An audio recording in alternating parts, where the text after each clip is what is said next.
So I'd love to start by talking with Dan and with Nick about the genesis of the project, how you came up with the story. I understand that your own family is certainly plays a large role in how you chose to develop the story. If you could tell us a little bit about that, we'd love it. Sure. I said yesterday, I don't know if you heard that Q&A, but I said that I read a tweet once that said, if you can't think of something to write about, think about someone that you love and write about them. And I thought about my grandma who had recently passed away, and then things kind of splinter off from there, and you start to write about real family members, fictional family members, real people in your life, fictional people in your life, and it tends to be a blur of both, and hopefully you can't tell where one ends and the other begins. So there was a lot of that, and then also I was teaching, and I kept fucking up. I kept stepping in it, and I wanted to explore what I felt I could have done better, and also how I felt that this next generation was terrifying me. Yeah, absolutely. Yeah. One of the things that you talked about yesterday was that a motivation for you for the film was about, the message rather, was not being so self-righteous and taking such strong positions, and that's something that you were trying to encourage in your audience. And as a teacher yourself, I'd love to hear a little bit about your research process and other professors that you might have spoken with about these issues, examining this new, woke culture that has come out of the Me Too and other movements, making people more socially conscious. Teaching's a lot like directing in that you don't really get to watch other people do the job, so you learn on the job, and you kind of learn from your own mistakes mostly. So I didn't really do a tremendous amount of research or talk to other professors, but it's been lovely when other teachers or people in academia come up to me and go, that's what I went through, that felt very accurate to me. This is something I think most new teachers should watch and experience, so that felt really cool. But yeah, I mean, for the most part, it was just for my own experience going through it, and I don't think I was great at it. I had a lot of passion for teaching, but also no one ever taught me how to do it. So I just sort of, despite my good intentions, found myself at a time when Trump was running and Me Too was happening and Black Lives Matter was happening. It was just, to give the students the benefit of the doubt, I felt that they genuinely were experimenting with their own activism. They wanted to have a voice, and they wanted to stand up for things that they believed in and mirror things that they were seeing in culture that they found admirable, and that was probably coinciding at a time where I literally just was starting, and somehow it was just a bad combination. Yeah. Well, it's very clear in the film that Justin Long and Lynn, who plays the grandma, have an amazingly close relationship. I would love to hear any anecdotal stories or anything about what your experiences were like casting them and then working with them during production. I'll start with Lynn, who plays the grandma in the movie. I think there were 4 casting directors in New York City who were like, I know you should cast for this, Lynn Cohen. Yeah, she's perfect. And it made me go, fuck you guys, I'm not casting the person that is the cliche go-to person for this. And then I met with her, and she was a very small woman in stature, very large person in personality, and it very much mirrored the woman who it was based on. And I was like, damn, she's really good for this. And it's not like she had a bunch of other movies where she did this role. She and I talked a lot about how there's sort of like a uptight, sickly granny, and then there's sort of like these rapping grannies or whatever, and it's very rare that you just see like a cool woman. Yeah. And my grandma was just like a cool chick. She was just like a fun person to talk to, and she didn't really fall into either of those categories, and so it just seemed like an opportunity to make a character like that, and she was so game. And then Justin, a buddy of mine, introduced us like through text, and he did something that's so rare. When you make offers to actors, like famous actors, you basically kind of Hail Mary a contract to their agent, and it's a very slow, really frustrating process. But Justin did something that's so uncommon and so sweet. He was here yesterday. It's actually Justin's birthday today. Happy birthday, Justin. And he was texting me while he was reading it how much he loved it. And he goes, and then he was like, listen, I have to go to dinner. Don't worry if you don't hear from me. I'm going to get back to you later today. This is very uncommon. And most of the time you're just experiencing, you know, the darkness and wondering what they're thinking or if they're even read it at all. And I think like 2 days later, he and I met up at a bar. And my biggest concern when I met him was that he had no notes. He was like, it's great. I was like, all right, but we can work on this script. He's like, no, I love it. And I was like, all right, but do you have any ideas? He's like, no. And I'm like, all right. It's perfect just the way it is. But of course on set, he was, I mean, I would say half the laughs, if there were any in this audience, were from things that he improvised. I think he actually, in a weird way, doesn't like to prepare, which didn't bother me because it was like on set, it was very fresh to him and he would really experience the other actors and the scenes, and we would have most of our lively conversations on set, which can be tough when you're shooting a movie in 16 days, which we did with this film. But you could see it, how just alive he was in the scenes, and all of his wonderful ideas and lines and approaches were so great. I mean, I can't say enough genuine, kind things about him. I'm so thrilled. His family was here yesterday, and it was so fun to talk to them because they were so proud of him. I can see it in their eyes that they thought it was maybe the best thing he had done, and what a cool gift to be able to give to somebody who gave me something so special. That's wonderful.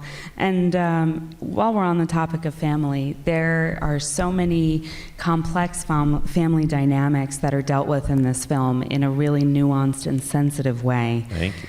And I know that we all really, really loved the film, and I would love to ask Eleonora, who is an expert in this field, if you could speak to your role, and also if you could talk to us a little bit about disenfranchised grief. Yes, so I'm a gerontologist, geriatric psychologist, and a thanatologist, which is a grief counselor. And I was saying to Dan, there were so many clips in the film that illustrated moments of family and beauty and unity and dysfunction and life. And while everyone, including your role, dealt with it differently, one of the things with disenfranchised grief is the family is seeing the grandmother as they always had seen the grandmother. They didn't want to see the grandmother as somebody who was near death because she was the glue to the family. And disenfranchised grief illustrates allowing individuals to grieve in their own way, and it may be, removing the furniture prior, mom sort of saying, okay, all these pieces of furniture need to go. An outsider would say, oh, what's wrong with that person, like Josh did in the film. But in essence, you saw that she said, Mom is my soulmate, and that's how she was grieving. And so in my opinion, too often we judge, people should be sobbing or they're not sad. Yeah.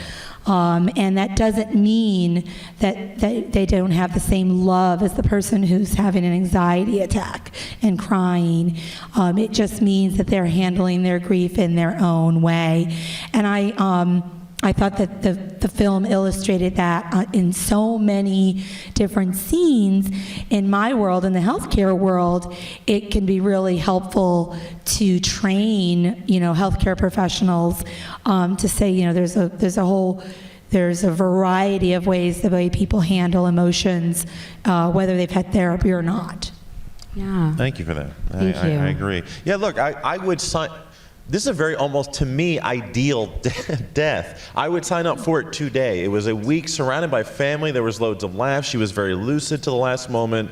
And then she went into a morphine coma, which I had never seen before, but sort of brought me, I was like, oh, I didn't know that. That makes death a little less scary, or whatever. It was a fascinating thing to observe. And I think a lot of filmmakers, you could be fighting with your girlfriend, your grandma could be dying, you disassociate.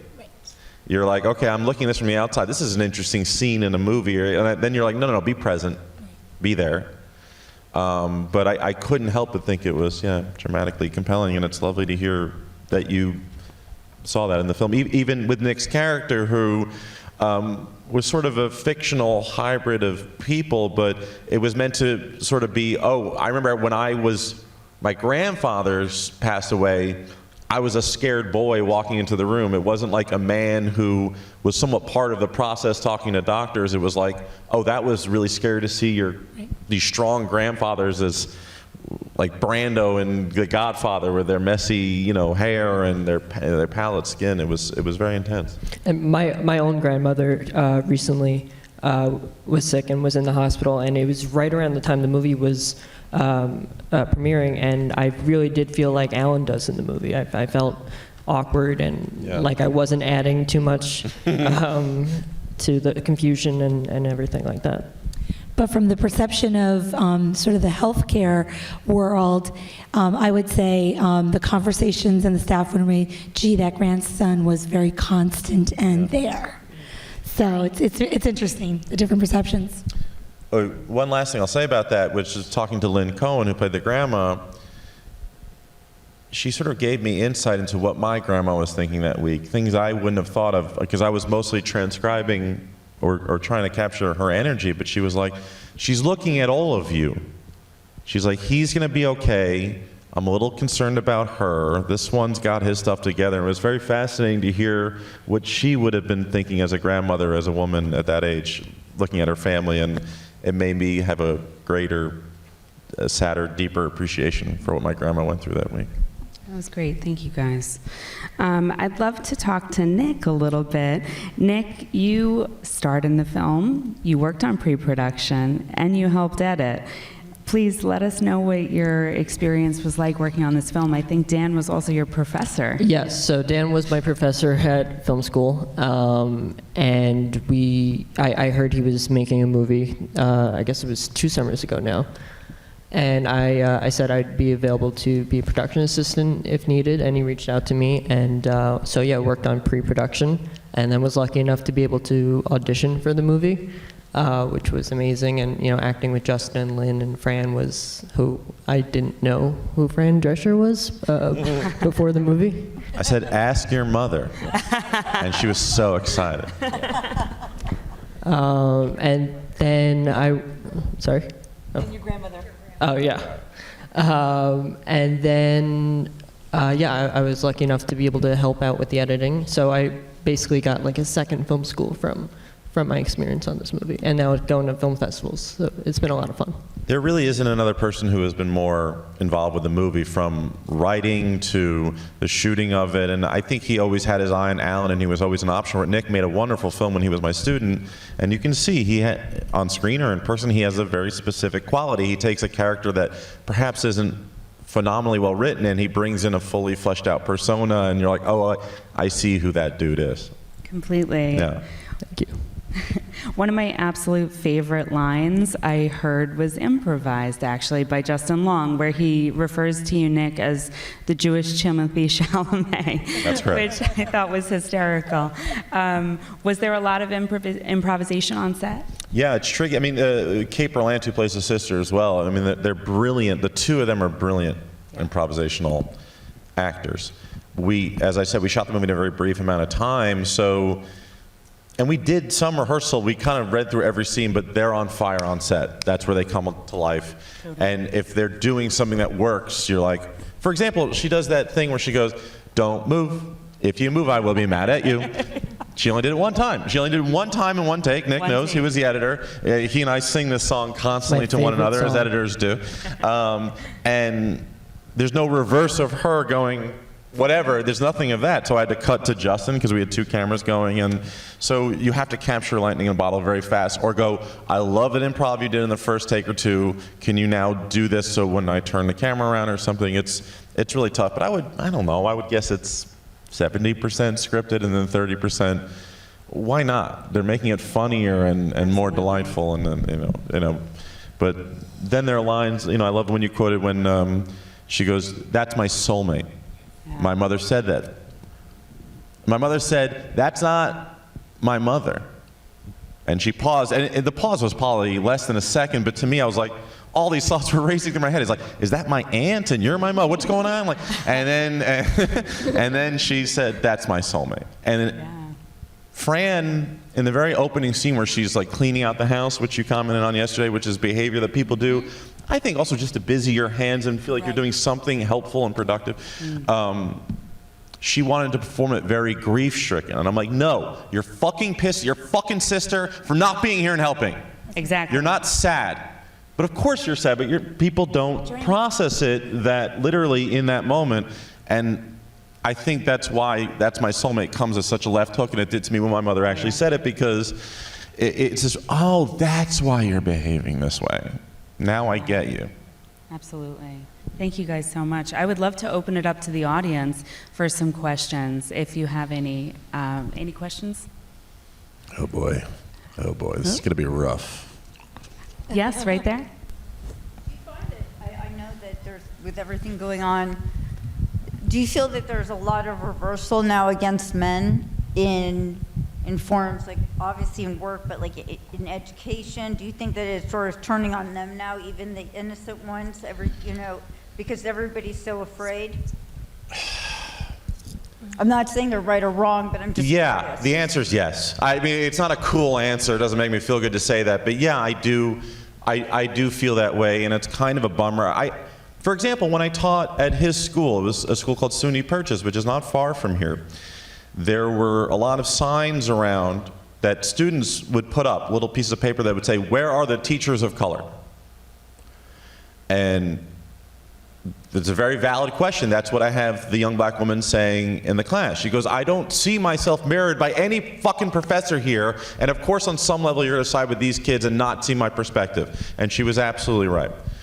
So I think the movie's trying to find a balance between seeing every day that I see white male as being used as a pejorative. It doesn't feel good. But then also trying to understand why that is the case and not always be so defensive about that idea, and trying to find some place in the middle. I don't know if that's an answer to your question, but No, that's about as honest as I can be. But do you ever see any way of coming to a middle? Because I look at so many films and so many clips at nighttime where they're flipping it on the other side or on other groups. I mean, it's almost like the 2 billion-year-old question, how do we all come together without offending somebody? It seems virtually impossible. I don't know if there's I really appreciate your comment and your question, because it's obviously the subtext of the movie, and if I may pat myself on my back, I think the movie is as close as you can come to finding a middle ground to that. Meaning, in the conversations I've had with people, I think they appreciate this gesture of meeting them halfway and then also pointing out what concerns me. Because as a white guy, you're not really born with empathy to that extent. I think that's why Me Too was so eye-opening.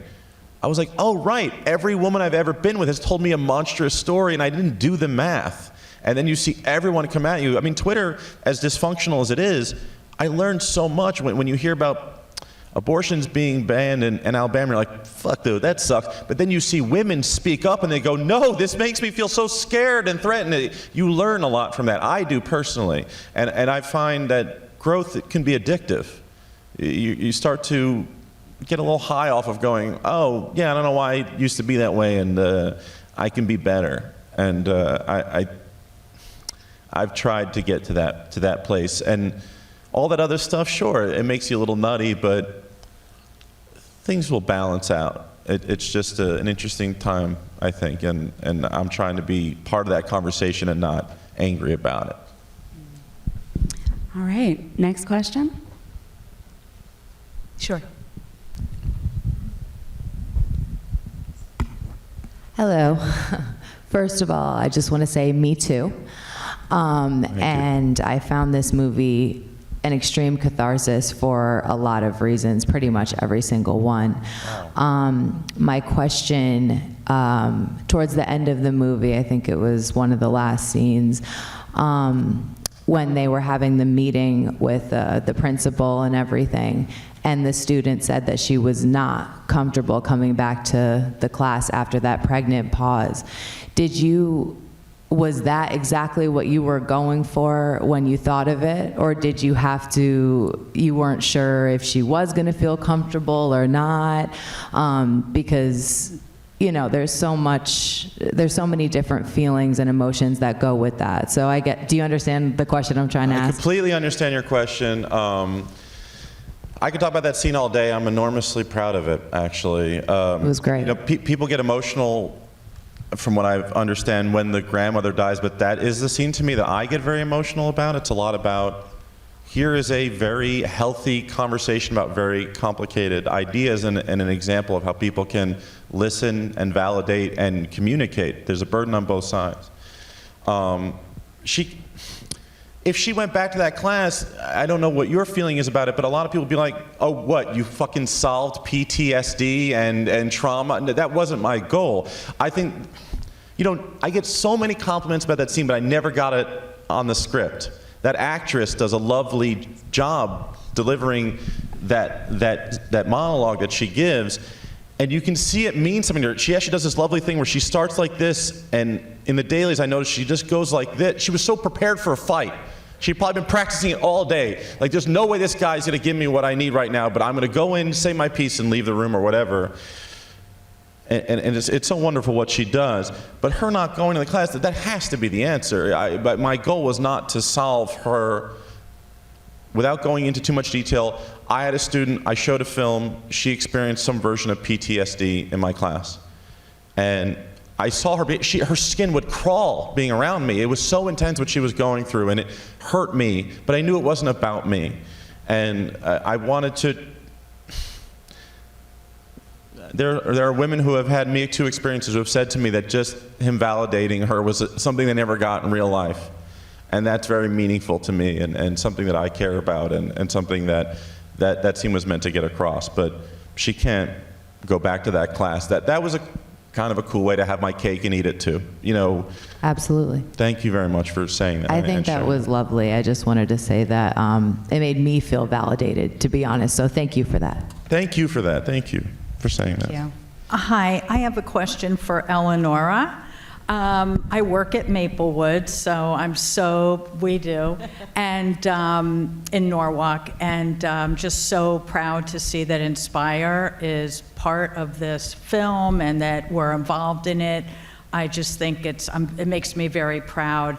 I was almost waiting, because we're also memory care, I was almost waiting for something with dementia to come into it, but you know, as we see all the time, we see the whole spectrum of life. We see the aging in place, and I've, you know, been around families like this family, maybe not so, you know, maybe not so honest and so vibrant, but I guess my question is, how did Inspire get involved in this film, and you know, your role and all that?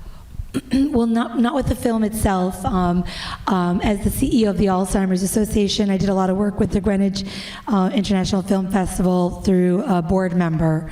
And when I heard that there was a film on issues that we deal with our family members, especially, again, family dynamics, and the piece on, you know, really the disenfranchised grief, which happens every day in our buildings, I thought this would be a wonderful opportunity to be a part of it.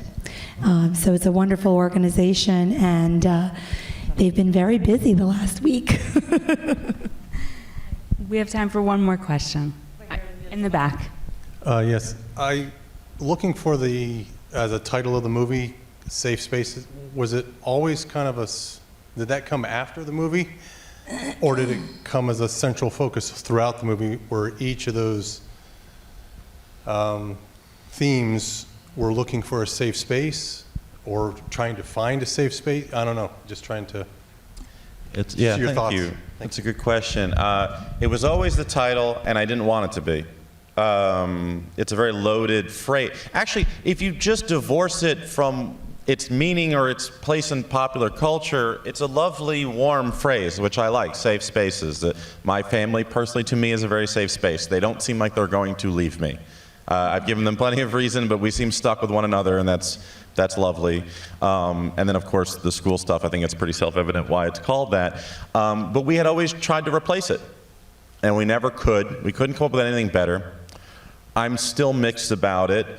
I like it, but so many people have such a charged feeling about that phrase that I almost wonder if it stops them from coming to a screening of the movie or experiencing it because, which I totally get.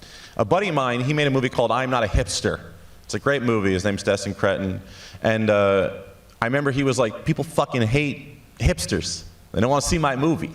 And so there's a little bit of that. But it's a pretty fair title for the movie. I mean, it just seems to kind of suit all the storylines. And, if I have any criticism of the movie, there's sort of like this family movie and the school movie, and do they intertwine? And I've come to peace with that, and I have feelings why I think it does. But the title also is a nice way to bind it together in a way that I appreciate. But I appreciate you guys coming here, despite the title, and thanks for asking that question, and thank you guys for taking your day to come here. It means an awful lot.